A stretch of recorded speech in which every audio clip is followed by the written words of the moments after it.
देखो, पंडित जवाहरलाल नेहरू, हम जानते हैं कि भारत के स्वतंत्रता संग्राम में महत्वपूर्ण हिस्सा इनका रहा है और महात्मा गांधी के साथ ही बहुत सहयोग किए हैं। इसमें पंडित जवाहरलाल नेहरू की जीवनी के बेसिस पे देख लो, इनका जन्म 14 नवंबर 1889 को हुआ था और मृत्यु इनकी हुई थी 27 मई 1964। ये भारत के पहले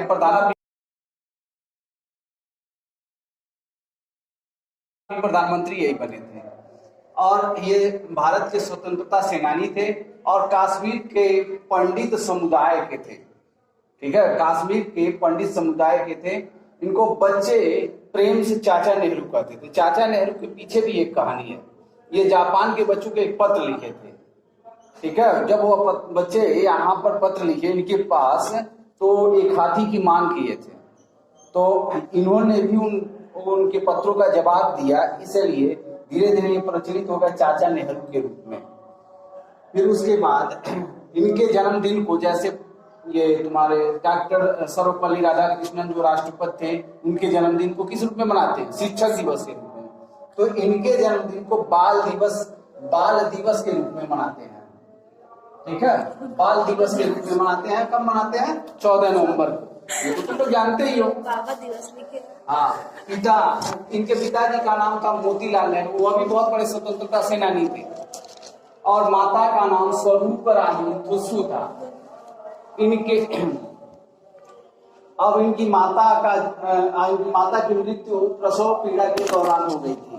डिलीवरी के दौरान इनकी माता की मृत्यु हो गई थी। और 2 बार भारतीय कांग्रेस, जो कांग्रेस पार्टी उस समय चल रही थी आजादी के समय, उस समय 2 बार ये अध्यक्ष रह चुके थे। ठीक है, 2 बार ये अध्यक्ष रहे हैं। और इनकी पढ़ाई यदि देखी जाए तो ट्रिनिटी कॉलेज कैम्ब्रिज लंदन में हुई। प्रारंभिक शिक्षा यही किए थे। उसके बाद बैरिस्टर की डिग्री, अभी बैरिस्टर की डिग्री लिए थे लंदन से। ठीक है, कैम्ब्रिज से। और 1912 में, जैसे 1915 में महात्मा गांधी वापस आए थे, वैसे 1912 में ये वापस इंग्लैंड से आए थे। ठीक है, अब इसमें देखो इनकी पत्नी, फिर उनके बाद उनकी शादी हुई। उनकी पत्नी का नाम था कमला नेहरू। और उसके बाद महात्मा गांधी के सपोर्ट से, महात्मा गांधी बहुत मानते थे ये, उनके कहने पर ये जो अच्छे स्तर के जीवन जीते थे उसका परित्याग कर दिया इन्होंने। जैसे महात्मा गांधी वो अभी बहुत ही फैशनेबल टाइप में थे, लेकिन बाद में वो 1915 में जब आए भारत, तो सिर्फ धोती, आधी धोती पहनते थे, आधी धोती ऊपर लपेटे रहते थे। वैसे ही इन्होंने भी बहुत सारे त्याग किए। और 1917 में होम रूल जो एनी बेसेंट ने बनाया था, उसके ये मेंबर बन गए।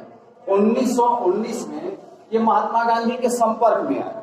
पहले नहीं थे महात्मा गांधी के संपर्क में, 1919 में आए। उसी समय अप्रैल के लगभग में जलियांवाला बाग हत्याकांड हुआ था और उसमें महात्मा गांधी बहुत सारे अपने, उनको केसर हिंद की उपाधि मिली थी, सार्जेंट की उपाधि मिली थी, तो उसका त्याग किया।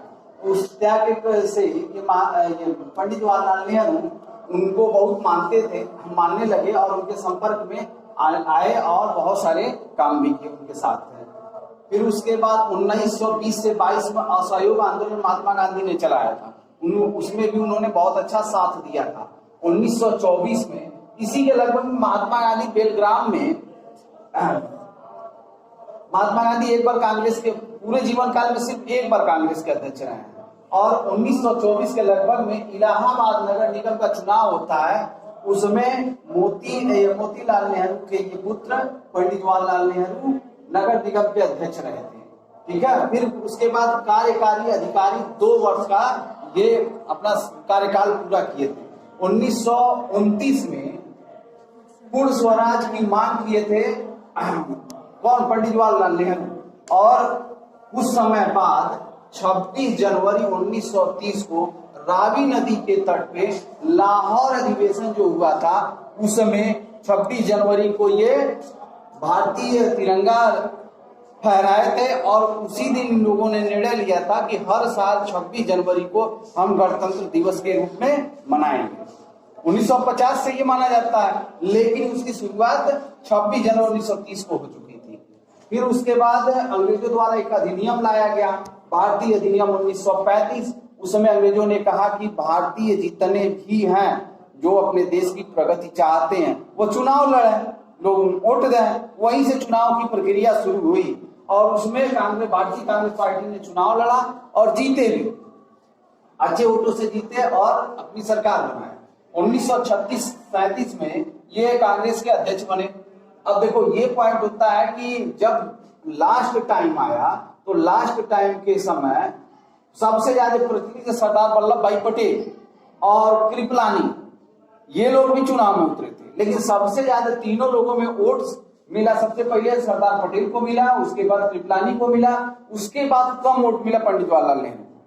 लेकिन गांधी जी के द्वारा प्रधानमंत्री के पद पर पंडित जवाहरलाल नेहरू को सपोर्ट किया गया और यही पहले प्रधानमंत्री बने। अब देखो आजादी के बाद 2 विश्व युद्ध हो चुका था। 2 विश्व युद्ध के बाद पूरा विश्व 2 खेमों में बट गया, जिसको कोल्ड वार के रूप में जानते हैं। और उससे बचने के लिए इन्होंने एक और संगठन बनाया जिसको गुट निरपेक्ष समूह कहते हैं। दक्षिणी एशिया के जितने देश हैं वो गुट निरपेक्ष में, जैसे इस समय वर्ल्ड वार हो रहा है ना, एक तरह से देखा जाए तो वर्ल्ड वार के कंडीशन का ही वो फॉलो हो रहा है, लेकिन हम गुट निरपेक्ष में है। एक तरफ अमेरिका का पॉइंट है, एक तरफ रसिया का पॉइंट है। रसिया यूक्रेन पे कब्जा कर रहा है, लड़ाई कर रहा है, उसको नाटो में जाने से एक पॉइंट में रोक रहा है। लेकिन उसी पॉइंट पर यदि हम गुट निरपेक्ष के समूह के सदस्य नहीं होते तो हमारे लिए भी दिक्कत होती, लेकिन हम गुट निरपेक्ष के हैं। अब 1955 में ये भारत रत्न से सम्मानित हुए। विश्व का ये पूरे भारत का सबसे बड़ा सम्मान पुरस्कार है भारत रत्न। 1915 में ये सम्मानित हुए थे। इन्होंने बहुत सारे लेख भी लिखे हैं, क्योंकि यह क्या कौन थे, वकील एक तरह से थे ना, तो बहुत सारे खोज लिखे हैं। इसमें देखो 1929 में ये अपनी पुत्री के लिए एक लेख लिखा, पिता का पत्र पुत्री के लिए, 1929 में इन्होंने लिखा था। फिर विश्व का इतिहास की झलक 1933 में ये लिखे थे। मेरी कहानी, अभी इन्हीं का लेख है, ठीक है, माई ऑटोग्राफी जिसको बोलते हैं। और 1936 में राजनीति से दूर भी लेख इन्होंने लिखा।